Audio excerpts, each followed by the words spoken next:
Shalom Bapak Ibu Saudara yang terkasih di dalam Tuhan.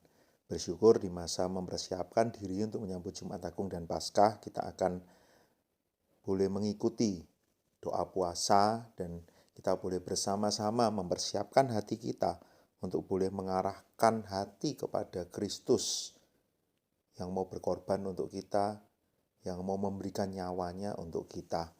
Semoga melalui doa puasa ini kita boleh sungguh-sungguh siap, hati kita boleh tertuju kepada Dia, bahkan kita boleh mengevaluasi diri kita.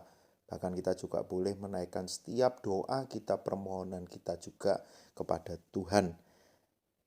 Untuk hari yang pertama ini kita akan membahas satu tema, ketaatan di tengah tantangan. Bacaan terambil dari Yohanes 18 ayat 1 sampai 12. Ketaatan di tengah tantangan, Yohanes 18 ayat 1 sampai 12. Ketika kita menjalani hidup ini, tentu ada banyak hal yang akan kita alami. Kita tahu sebagai anak Tuhan, kita harus hidup menurut kehendak Tuhan, melakukan apa yang Tuhan mau. Tetapi di tengah usaha kita untuk melakukan kehendak Tuhan, ternyata hal itu tidak pernah menjadi mudah. Ada banyak tantangan yang pasti akan kita hadapi. Tantangan dari dalam diri kita sendiri, bagaimana seringkali mungkin kita memilih mengikuti keinginan kita, agenda kita, atau bahkan kita tinggal di dalam ketakutan kita untuk menghadapi tantangan dan melihat apa yang ada di depan kita.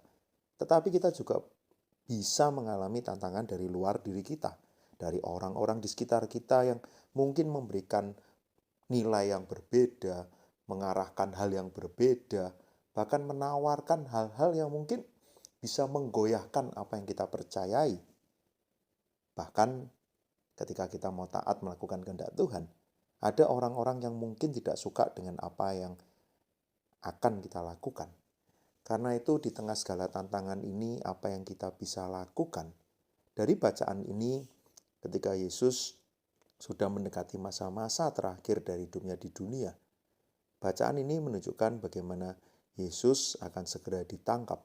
Ketika kita melihat bagian ini, tentu kita akan berpikir, Yesus saat itu ditangkap.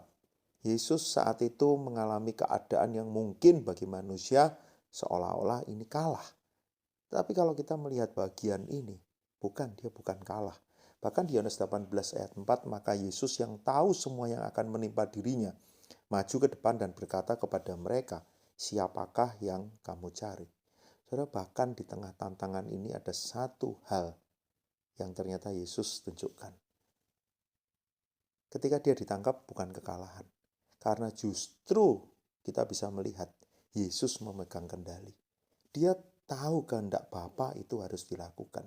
Dia tahu dia memang harus ditangkap dan dia harus mati di kayu salib untuk mendapatkan kemenangan ketika dia bangkit dari kematian. Artinya ini adalah hal yang dia tahu dia harus jalani di dalam kehendak Tuhan. Satu hal yang luar biasa bahkan kalau kita lihat di ayat ini. Ketika mereka menjawab di ayat yang kelima dari Yohanes 18. Ketika ditanya siapakah yang kamu cari? Mereka menjawab Yesus dari Nazaret. Katanya kepada mereka, akulah dia. Yudas yang mengkhianati dia berdiri di situ bersama dengan mereka. Lalu ayat yang ke-6. Ketika ia berkata kepada mereka, akulah dia. Mundurlah mereka dan jatuh ke tanah. Saudara, ayat ini mungkin jarang kita perhatikan. Tapi kita bisa melihat Yesus tidak kalah. Bahkan di sini pun kuasa Tuhan itu dinyatakan. Di bagian ini pun Yesus menunjukkan kemenangannya. Kemenangan bukan untuk melakukan apa yang menjadi kehendaknya sendiri, tetapi untuk tunduk dan taat kepada kehendak Bapa. Dia memilih jalan ini, karena itulah yang memang harus dia lakukan. Bahkan dia berkata kepada Petrus, sarungkan pedangmu. Bukankah aku harus minum cawan yang diberikan Bapa kepadaku? Itu ada di ayat yang ke-11. Bukan Yesus meminta Petrus untuk membela dia, tapi memang ini harus dia jalani supaya kemenangan itu bisa didapatkan. Supaya dosa yang selama ini mengikat manusia bahkan membawa ke dalam maut bisa diselesaikan.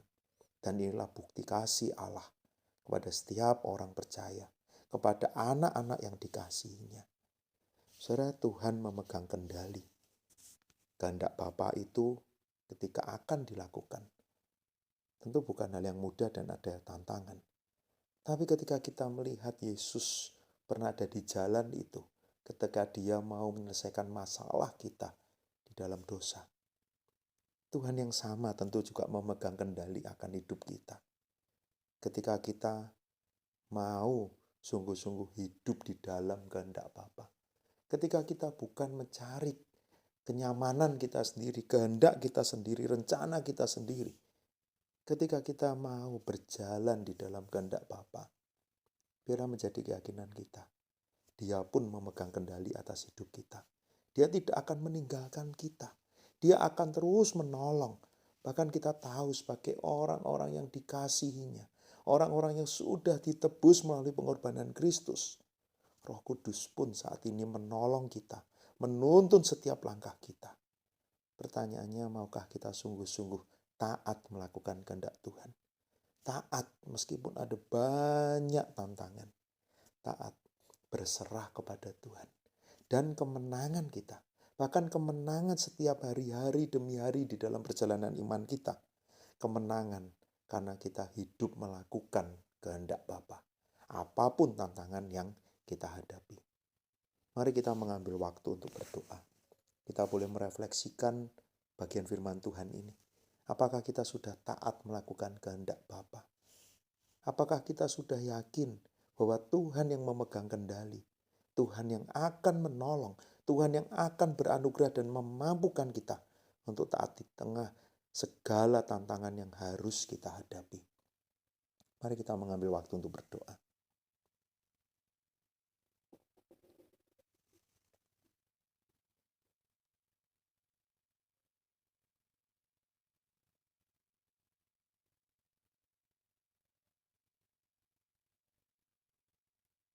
Hari ini kita juga akan berdoa untuk beberapa pokok doa secara khusus tentang keluarga. Kita boleh mendoakan anggota keluarga kita yang belum percaya kepada Kristus, supaya mereka bisa percaya kepada Kristus. Kita juga berdoa untuk anggota keluarga kita yang mungkin saat ini sedang bergumul dengan kehidupannya, bergumul dengan masalah keuangan, masalah pekerjaan, mereka yang sedang sakit. Kita mau berdoa supaya kalau Tuhan boleh pakai setiap kita mengenal Kristus, mengalami kasih Kristus, kita juga boleh membagikan kasih Kristus itu kepada keluarga kita. Kita doakan seluruh anggota keluarga kita. Ambil waktu, boleh sebutkan nama mereka. Kita boleh secara khusus mendoakan. Mungkin yang selama ini kita lupa untuk doakan. Kita mau doakan setiap anggota keluarga kita. Bahkan seperti firman Tuhan yang sudah kita renungkan. Di tengah segala tantangan, keluarga kita ada keluarga yang taat kepada Bapa. Mari kita mengambil waktu berdoa untuk keluarga kita.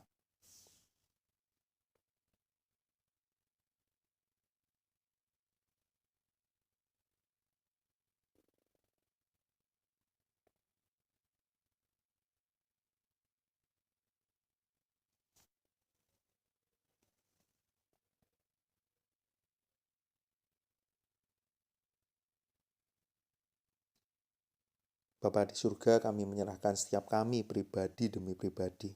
Kami menyerahkan keluarga kami. Apapun yang kami alami, kami percaya Tuhan ada bersama dengan kami. Tuhan mengontrol, memegang kendali atas hidup kami dan keluarga kami. Biarlah kami boleh belajar taat di tengah segala tantangan yang harus kami hadapi. Tuhan terus tolong, sertai kami dan keluarga kami untuk taat menjalani kehendak Bapa. Dan hidup kami boleh ada di dalam kasih Kristus, sehingga kasih Kristus pun boleh dinyatakan melalui kehidupan kami. Di dalam nama Tuhan Yesus kami berdoa. Amin.